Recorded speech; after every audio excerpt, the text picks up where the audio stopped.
All right, week 6, day 1 of Resolute. We've got Carl Jung and the Stoics. It's kind of a strange pairing, but I actually really like how they work together. Jung gives us some real abstract ideas to chew on, and the Stoics, kind of as ever, are much more practical and maybe even a little utilitarian at times. So diving right into Jung, we're going to be looking at aspects of our shadow self. What aspects of our shadow self are we potentially avoiding or denying?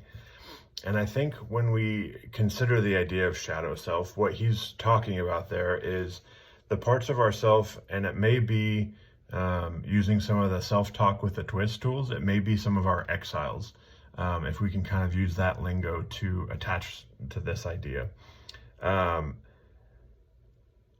I think, and I really do believe this, that our exiles and our shadow self is much more likely to respond to us if our curiosity is sincere, and if there is a welcome space for them to sort of unfold in our presence. Because oftentimes our gut reaction to our shadow self is bad and it needs to be suppressed or it needs to be pushed down, just like we have oftentimes that same reaction to our exiles.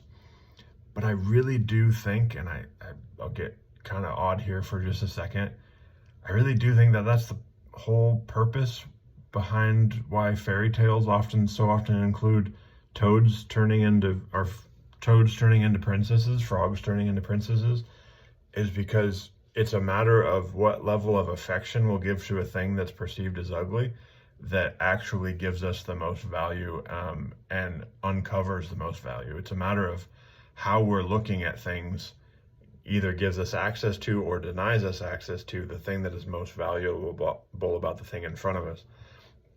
So I love shadow work. I think that it's really challenging at times. It can disrupt our ideas about ourselves, but it's well worth looking into. Next, we're going to be looking at what are our archetypes. What are these sort of patterns, narratives that we often live out? I've got a list here for you so you can kind of look through. These aren't comprehensive by any stretch of the imagination, but they do give you a really good start.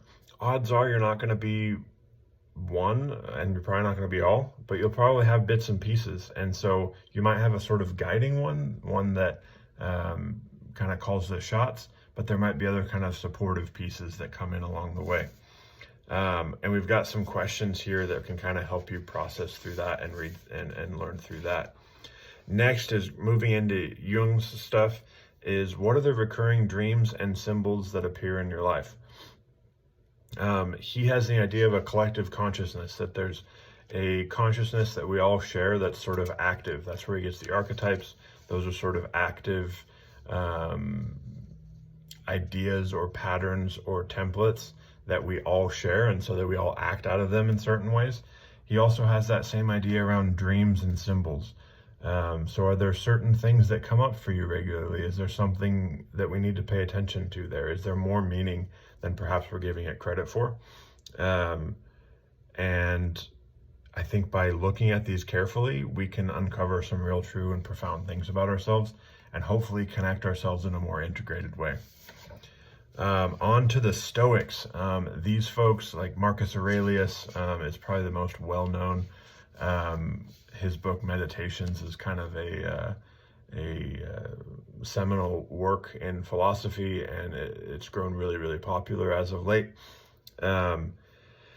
So they're a school of philosophers, and their questions often, as most philosophers do,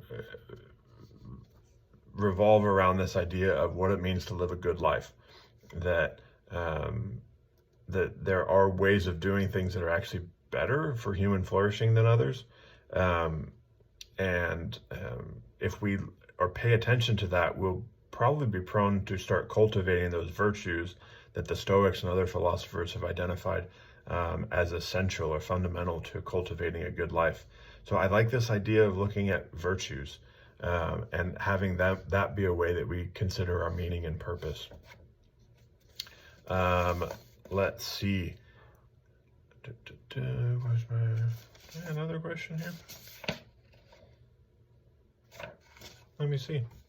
I might have missed something here. Oh, here we go. I got these a little bit out of order. I'm sorry about that. So the first question for the Stoics is actually, what is within my control and what is not? That's perhaps one of the questions that they're most known for, is this idea of how much time, effort, resources am I giving to things that are outside of my control? And how am I actively avoiding the realities of my life by focusing on what I can't control? And what would it be like to actually settle into and be present with the things that I can? What would change? And I think that moves us into, well, the questions that got kind of out of order here, but into what it means to live a good life. I can control my virtues. Those are the things that come up no matter the circumstance, because they're in line with my values. And if the more virtuous we are as a person, the more likely we are to express those virtues, even in difficult situations. So I think there's a building sort of progression here in the questions. And finally, with the Stoics, we have an absolutely banger of a question. And it's, what would a wise person do in my situation? It might sound kind of silly at first, but I think it sets us up for taking at least a whole lot of options off the table. And it gives us a chance to sort of, like that question of like, what would you tell a friend if if your friend was facing the exact same scenario you are? It just moves us a little bit differently, and maybe things that were knee-jerk reactions don't fit into this metric. So what would a wise person do in my situation? Hope you're loving these questions, and especially connecting it to our beginning there in our intro. This is about asking the right questions. This segment here can be a little lengthy at times. These can be some big questions.